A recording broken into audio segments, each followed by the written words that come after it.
Alors, je suis né le 13 juillet 1928 au 48 rue d'Auteuil à Paris.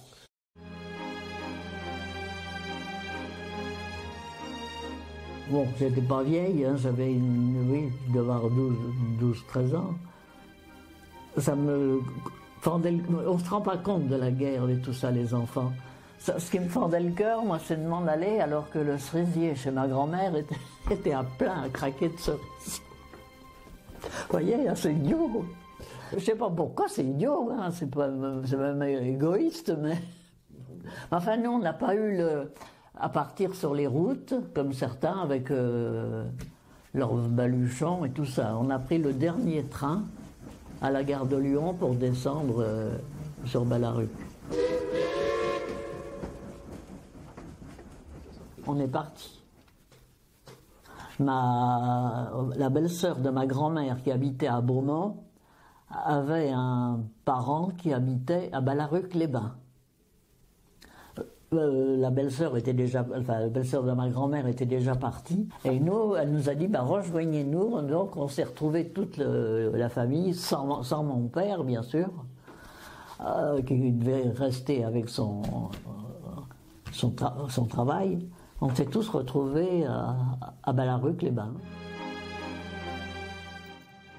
Ici, on aurait pu ne pas partir. Hein. À ce moment-là, à Saint-Prix, il ne s'est rien passé. Hein. Quand on est rentré, il n'y avait rien. Non, où ça a été le plus, je dirais, abîmé, c'est les avions qui sont tombés. D'ailleurs, on a vu des morceaux d'ailes dans le jardin chez nous.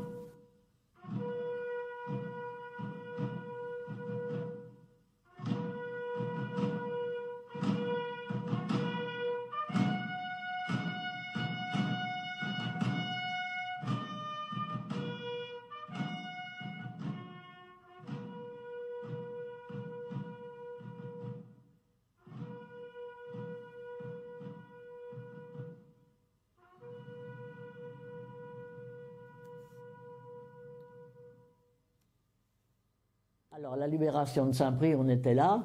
Je me rappelle avoir vu, bon, ça tiraillait un peu dans tous les coins avec les FFI, mais plus par là vers le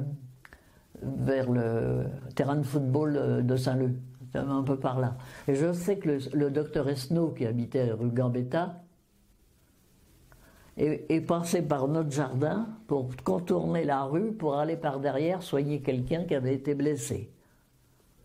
L'honneur, le bon sens, l'intérêt supérieur de la patrie commandent à tous les Français libres de continuer le combat. Il y avait des gens qui étaient dans la résistance à Saint-Prix, à votre Alors il y connaissance? en avait, mais on ne les connaissait pas. On m'en a parlé après de certaines personnes, mais je sais pas. Mais je sais que à la Libération, on a vu passer, je ne sais pas qui est-ce qui leur avait donné cette mauvaise indication, on a vu une colonne d'Allemands qui remontait la rue Jean-Mermoz avec des vélos avec leurs baluchons dessus. Il y en avait qui avaient des poussettes de bébés avec leur bazar dedans. On n'est pas sortis pour aller voir, mais on les a vus qui passaient comme ça. Enfin, c'était la retraite, quoi, ils fichaient le camp. Ce qui me faisait peur aussi, c'est les V1. Quand ils passaient comme ça, alors on savait que quand on n'entendait plus le bruit du moteur, c'est que c'est comme une bombe volante. Allait tomber et percuter. Alors on guettait de l'oreille si on l'entendait. Après cette période, la vie reprend normalement à Saint-Prix, ou il y a des choses qui ont changé à cause de la guerre, à votre connaissance, dans vos souvenirs? On a quand même continué à avoir des tickets d'alimentation, hein, puisque quand je me suis marié, j'avais encore droit au chocolat et à je sais pas quoi. Alors donc on avait encore... ça allait peut-être mieux, mais c'était pas encore...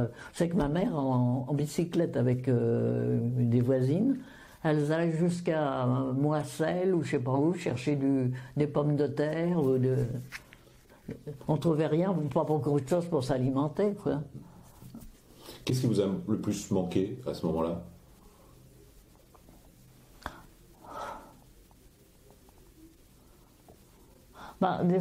C'est encore égoïste de dire ça. Des fois, la façon de s'habiller. Quand on est une petite jeune fille, on aime bien s'habiller correctement, mais on n'avait pas grand-chose pour s'habiller. Ma grand-mère avait beau être couturière, on faisait des fois des vêtements dans des trucs qui n'étaient pas faits pour. Au moment de la libération, il y a eu un sentiment de fête dans cette ville. Ah oui, après, oui. Oui. Vous avez des souvenirs? Mais après, vraiment, quand ça a été terminé. Hein.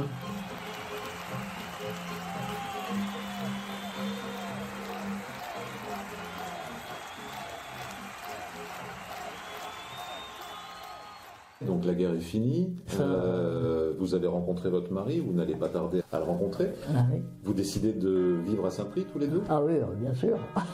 Il a accepté tout de suite? Ah ben oui.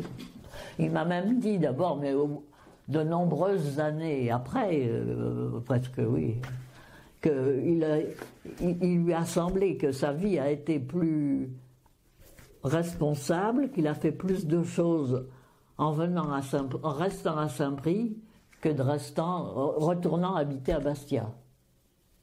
Parce qu'ici, il s'est occupé beaucoup des anciens combattants. Bon, après ça, la mairie, où il est resté quand même 36 ans. Et il a eu quand même pas mal d'activités, de choses qui lui tenaient à cœur pour Saint-Prix.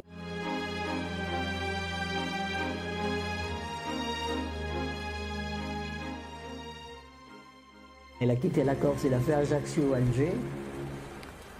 Après Alger, il est allé, je crois, à Témara, c'est à la frontière marocaine, pour essayer d'être un peu entraîné, parce que sortant du lycée, on n'a pas beaucoup de compétences. Après ça, ils sont embarqués à Mers-el-Kébir pour aller jusqu'en Angleterre.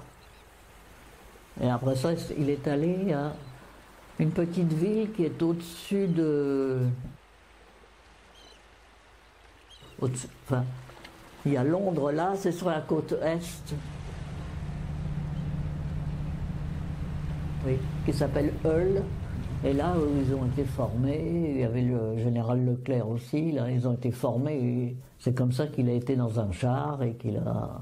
Donc il a participé à toute la colonie. Ah oui, et il est allé jusqu'à Paris? Oui, même jusqu'en Allemagne, et jusqu'au bout. Hein.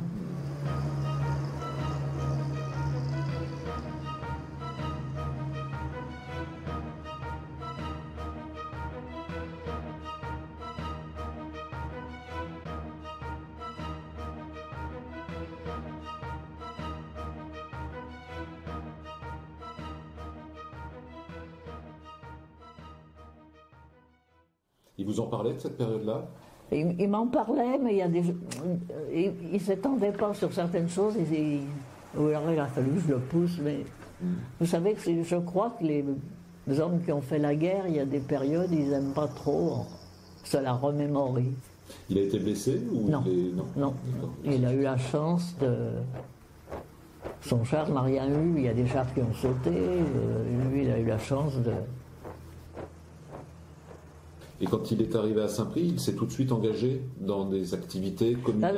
Les anciens combattants, c'est mon grand-père qui était déjà inscrit aux anciens combattants. D'accord. De la guerre. De la guerre précédente, oui. Et qu'il l'a entraîné là, et c'est là qu'il a... Bon, tout de suite, il s'est inscrit, et je crois qu'il y avait M. Poirier à ce moment-là qui s'occupait des anciens combattants et qui était à la mairie. Et ils sont venus le chercher... Tout ça, c'est des bons souvenirs, vous savez.